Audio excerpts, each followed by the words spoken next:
నమస్తే, welcome to Leo. మనతో ఉన్నారు ఖమ్మం కార్పొరేషన్ డైరెక్టర్ అడుసుమల్లి శ్రీనివాస్ గారు. సార్ నమస్తే. నమస్కారం అండి. సిట్ సంబంధించి మనం ఎన్నో సిట్లు చూస్తూ వస్తున్నాం, కానీ ఏపీ లిక్కర్ స్కామ్కి వేసినటువంటి సిట్ అనేది అత్యద్భుతంగా పనిచేస్తున్న సంగతి అందరికీ తెలిసిందే.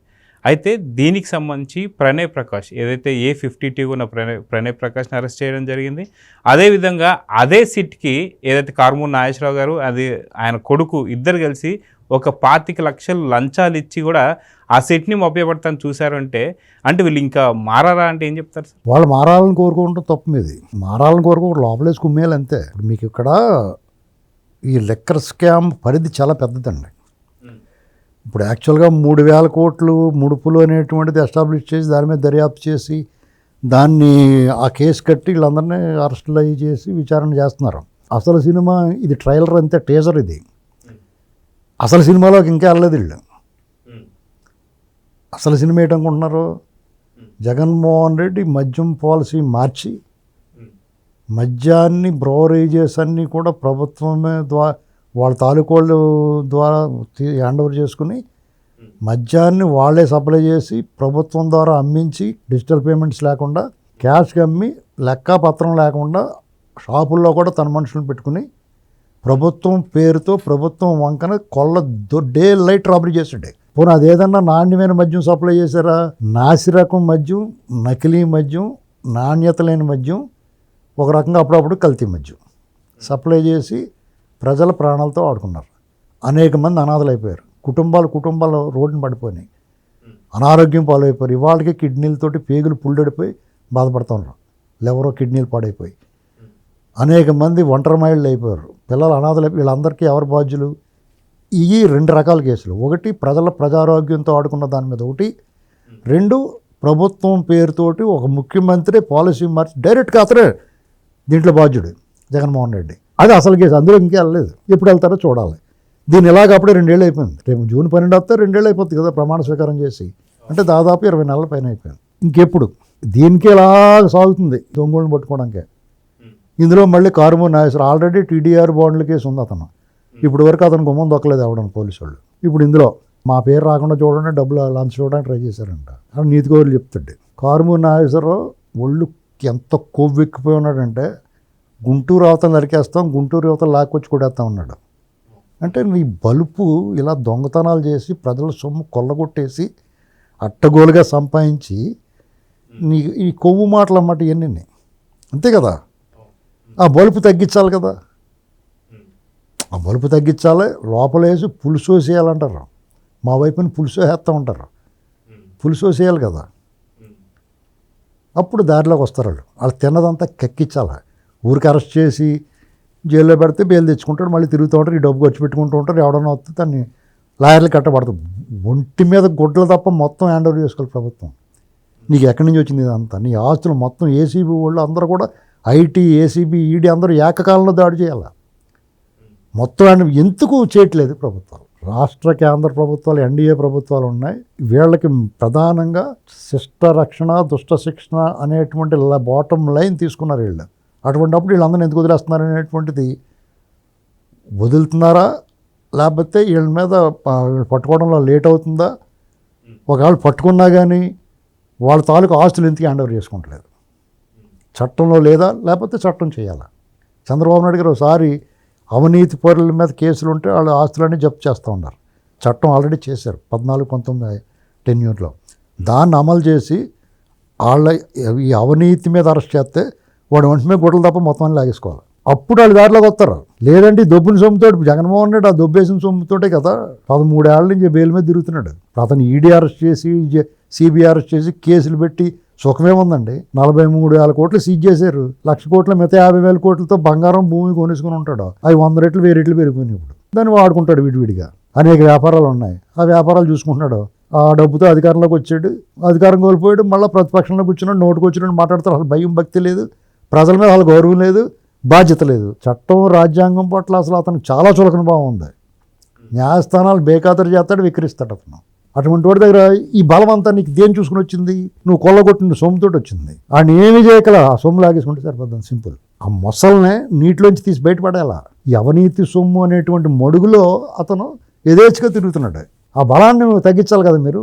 ఇప్పుడు దొంగోడు ఉన్నాడండి, ఆయన అరెస్ట్ చేస్తారు, ఆడు చేసిన దొంగతనానికి సరిపడికి అన్నాళ్ళు శిక్ష పడుతుంది. బయటకు వచ్చి ఆ దొంగలించిన సొమ్ముతో ఎంజాయ్ చేస్తాడు. దొంగ సొమ్ము రికవరీ చేయకపోతే మరి దొంగడు చిన్న చిన్న చిల్లర దొంగలకి మీరు రికవరీ చేస్తారు కదా. మీరు ఈ బడా చోర్లు, ఈ బందిపోటు దొంగలు, దండుపాళ్ళెం బ్యాచ్ దగ్గర ఎందుకు రికవరీ చేయరు మీరు? నేను వ్యవస్థలను ప్రశ్నిస్తున్నా. ప్రభుత్వాలు ఎవరు వస్తారే పోతాయి, 30 ఏళ్ళు 40 ఏళ్ళు ఉండి వ్యవస్థలో ఏం పీకుతున్నాయి అంటే వాళ్ళే వాటా తీసుకుంటున్నారా? అంతే కదా. మీరు వాళ్ళ దగ్గర ఈ అవినీతి పరుల దగ్గర సొమ్ము హ్యాండ్ ఓవర్ చేసుకున్న చరిత్ర ఎక్కడ కనపట్ల. ఈడీ దాడులు అంటారు, సిబిఐ ఐటీ దాడులు అంటారు. ఐటీ దాడులు అంటే ట్యాక్స్ కట్టేస్తే వదిలేస్తారు, అది వేరే విషయం. ట్యాక్స్ కట్టేస్తే అది ఆథరైజ్డ్ అయిపోద్ది. మరి ఈడీ ఎంటర్ అయిన తర్వాత ఆ కేసులో కూడా చడాలి మనం ఒకరోజు ఏమీ లేదని చెప్పేస్తున్నారు. అసలు ఏం జరుగుతుంది? అది పెట్టింది తప్పుడు కేసు అయితే వాళ్ళందరూ లోపలేయాలి కదా. ఇన్నాళ్ళు వాళ్ళ సమయాన్ని వృధా చేస్తూ ప్రజలను ఎందుకు ఆందోళన గురి చేస్తూ అని అధికారాలు మారిపోయి పార్టీలు దెబ్బైపోయి దీనికి ఎవడో డ్యామేజ్కి ఎవడిస్తాడో. అంచేత నవలోకం రావాల్సిందే, మొత్తం సిస్టమ్ కంప్లీట్ ప్రక్షాళన జరగాల్సిందే. ఎందుకంటే అందరూ చెడిపోయారు, పురుగులెట్టేసి ఉన్నాయి. అందులో ఏమో ఒక 20-30% మంచోళ్ళు ఉంటే ఈ సేద వాళ్ళకి కూడా పెట్టేస్తుంది. వాళ్ళని చూసి ఇళ్ళు పాడైపోతున్నారు లేదా బాధపడుతున్నారు. అంతే కదా. నలుగురికి మంచి మిఠాయిలు పెట్టి ఒక ఇద్దరికి పెట్టలేదు అనుకుంటే వాళ్ళు తింటూ ఉంటారు, వీళ్ళు నోరుకి పుడతా ఉంటుంది. అది తీసుకుని లాక్కుని తినలేరు, తినకుండా ఉండలేరు, మన బాధపడుతూ ఉంటారు. అసలు వాళ్ళు కూడా లేకుండా చేస్తే అవినీతి సొమ్ము. అవినీతి పరుడికి 2 చేతులు గుత్తులు గడికి తీసేస్తే దెబ్బకి దారిలో రారా? ఎందుకు రారు? అంటే ఈ ప్రజాస్వామ్యం దొంగోళ్ళు కూడా ఎక్కువ హక్కులు ఉన్నాయి మన దేశంలో. బందిపోటు దొంగలకి కసబ్బలాటోడు కూడా హక్కులు ఉన్న దేశంలో ఇలాగే ఉంటారు. మరి మంచివాడికి ఎక్కువగా హక్కులు కల్పించండి, ఎక్కువ సౌకర్యాలు కల్పించండి, ఉత్తమ పురుషుడికి ఉత్తమ పౌరుడికి. ఈ దొంగలకే లంగాలకే మీరు ఏం చేయాలి? ఉన్న హక్కులు తీసేసి ఇంకా ఎక్స్ట్రా ఆడి దగ్గర నుంచి లాగేసుకోవాలి మొత్తం. అప్పుడే సెట్ అవుతుంది సిస్టమ్. కనీసం 10 ఏళ్ళు అమలు చేయండి. రిజర్వేషన్ అమలు చేశారు ఫస్ట్లో 10 ఏళ్ళు, తర్వాత దాన్ని పెంచుకుంటూ వచ్చారు. సమాజంలో అనిశ్చితికి వాళ్ళు వివక్షకు గురైన వాళ్ళని, తర్వాత దాన్ని కంటిన్యూ చేసుకుంటూ వచ్చారు, ఇంకా వివక్ష పోలేదని. అలాగే ఈ ఒక 10 ఏళ్ళు ముందు పెడితే తర్వాత దాన్ని అలా కంటిన్యూ అవుతూ ఉంటుంది. ఇదే పరిష్కారం, ఇంకేరే పరిష్కారం లేదండి. వాడి దగ్గర ఉన్న సొమ్ము లాగేసుకోవాలా. కారుమూరి నాగేశ్వరరావు వాళ్ళ కొడుకు ఏకంగా సిట్కే ఒక సిట్లో అధికారి ఎవడన్నా కొంచెం చేపడి నోరూరు లాగేయడం కూడా అందులోంచి ఏంటి పరిస్థితి, అక్కడ తప్పించుకుంటాడు కదా. కాబట్టి మొత్తం ముందు వాళ్ళ మీద ఏసీబీ దాడులు జరిగి ఏకకాలంలో అన్ని వ్యవస్థలు దర్యాప్తు సంస్థల మీద పడి మొత్తం లాగేసుకోవాలా. ఎక్కడికి వెళ్ళాలంటే క్యాబినెట్కి వెళ్ళాలి, కార్లతో వాహనాలతో సహా లాక్కోవాలి. ఎవడెవడి పేరులో నువ్వు వాడుతున్నావు అంటే ఆ ఎవడి పేరులో ఉన్నవాడు కూడా పట్టుకోలేడు కూడా. అప్పుడు చెప్తే నాది కాదని బాబు ఆడిదేనండి అని. ఇదే పరిష్కారం అండి. ఊరికే మనం ఇలాంటి చర్యలు ఏమి తీసుకోకుండా ఎంత గింజుకున్నా వాళ్ళు 10 రోజులు జైల్లోకి వెళ్తారు, మళ్ళీ వచ్చేస్తారు. జైల్లో ఉన్న వాళ్ళు కష్టాలు ఉంటాయనుకుంటున్నారా? చూడండి, ఈ మధ్యకాలంలో మాకు నెల్లూరు జైలు కావాలి, లేకపోతే పలానా గుంటూరు జైలు కావాలి, ఇలాంటి అడుగుతున్నారు వాళ్ళు. వాళ్ళకి కావాల్సినాడు అక్కడ ఎవడో ఒకడు ఉంటాడు, మన ఎవడున్నాడు అక్కడ వెళ్ళి పర్లేదు అని చెప్తారన్నమాట. అన్ని సౌకర్యాలు అందుతూ ఉంటాయి వాళ్ళకి. జైలు జీవితం వాళ్ళకి ఏం కష్టం, కఠిన కారాగారం ఏం కాదు అది. పూర్వం కఠిన కారాగారం అండి, మహారాజుని అరెస్ట్ లోపల ఖైదీ చేస్తే కూడా కఠిన కారాగారం ఉండేది. ఇదేం కఠిన కారాగారం కాదు. కొన్ని ప్రాథమిక హక్కులు ఉండవు పైకి, అంతకు మించిన సౌకర్యాలు అంతే. పైసామే పరమాత్మ, డబ్బులు పడితే చాలు ఏమైనా పని అయిపోతుంది. దీనికి మనం ఇలా అరుచుకుంటాం తప్ప ఎవడో ఒకడు ఎప్పుడో ఒకప్పుడు దీని మీద ఒక ప్రక్షాళన చేయాలి. దీని మీద గట్టి చర్యలు ఉండాలి. ఎలక్షన్ కమిషన్కి ఒకనొకప్పుడు శాసన్ అని వచ్చాడు, విశేషణ అని వాళ్ళు మేము విశేషంగా ఆకట్టుకున్నాడు, అందరూ తోలు తీసేసాడు.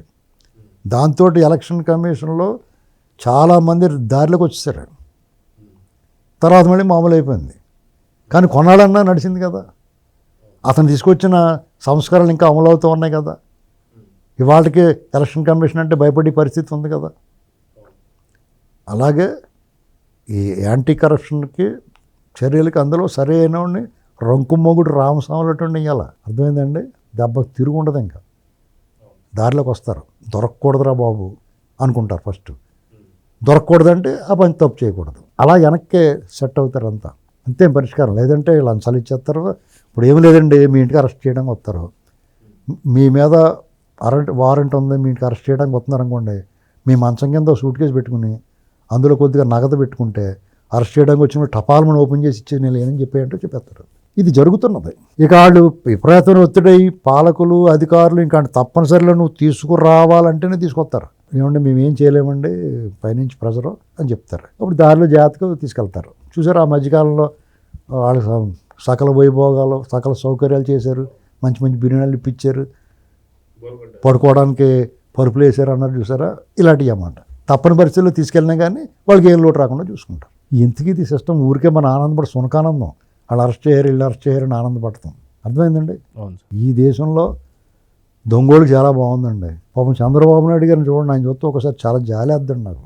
ఇంతగా బాబు నువ్వు ఇంత కష్టపడతావు, అసలు ఆయన ధోరణి అయిందే, ఆ కష్టానికి అంతులేదు. ఇది ఆయన మీద కోపం కూడా వస్తుంది. అసలు ఆయన పని ఆయన చేసుకుంటా బాగుంది. ఐబీఎం వెళ్ళిపోయిన ఐబీఎం మళ్ళీ తీసుకొస్తున్నారు బతిమాలి. వీళ్ళేమో ఎలగొట్టేస్తారు, ఈయనేమో పోర్ట్లని అవన్నీ ఇవన్నీ, దానికి వెంటనే కామెంట్ అవుతుంది, మీరు చేయండి ఆడొచ్చి అమ్మేసుకుంటాడు అంటున్నారు. అంటే అంత తేలిగ్గా చూస్తున్నారు, ఆయన విక్రిస్తున్నారు, ఆయన చేసి మంచి పనిని విక్రిస్తున్నారు. దానికి కారణం ఏంటి? ఇలాంటి దొంగలకి దొంగలను ఫాలో అయ్యేవాళ్ళు, దొంగలను అభిమానించేవాళ్ళు, దొంగల వెనకాల తిరిగేవాళ్ళు, రప్ప అని గొంతులేసేవాళ్ళు, ఇలాంటి మానసిక ఉన్మాదుల్ని కూడా చూస్తున్నాం మనం సమాజంలో. ఇటువంటి వాళ్ళ కోసం మీరు ఎందుకండి చంద్రబాబు గారు అంటాం. కానీ మరి ఆయన తప్పదు కదా, ఇంట్లో ఎలకలు దూరిని ఇల్లు తగలెట్టుకోం కదా అనుకుంటాడు ఆయన. కుక్క కరిసిందని మనం కరవం కదా అంటాడు ఆయన. మాలటోళ్ళు ఏమంటామంటే కుక్క కరిసిందని కరవదా యజమాని కరిచేయాలంటాం మేము. ఏంటండి ఇది? ఎప్పటికీ తెగని వ్యవహారం, చెట్టు ముందా విత్తు ముందా లాగా. ఏమైనా ఒక అద్భుతం జరగాలండి, ప్రజలు మాత్రం పర్ఫెక్ట్గా ఉన్నారు. జగన్మోహన్ రెడ్డిని అసలు ఈ దరిదాపులో రానివ్వకూడదు అనుకున్నారు. తర్వాత అతను చేసిన ప్రజాద్రోహాన్ని గుర్తించారు, అతను శిక్ష అయ్యారు. ఇప్పుడు దైవద్రోహం కూడా చేసాడు అతను. ఇక జీవితంలో మళ్ళీ అతను చట్టసభలో ఇప్పుడే రావట్లేదు, అతను ఎమ్మెల్యే గెలిచినాన్ని. ఇంకా అది అక్కడితో ఆఖరు. మళ్ళీ గెలటం అని అసలు ఎమ్మెల్యే కూడా గెలటం కష్టం. ఇది పరిస్థితి. సో చూద్దాం సార్, ఇంత చేసిన తర్వాత కూడా మళ్ళీ సిట్కి కూడా లంచాలు ఇవ్వాలని చెప్పేసి అనుకుంటున్నారంటే నిజంగా ఇలాంటి పార్టీ, ఇలాంటి వ్యక్తులకి ఎక్కడ ఉండరు. సో చూద్దాం సార్ ఏం జరగబోతుంది. నమస్తే. నమస్కారం అండి. Please subscribe to Leo News for more videos.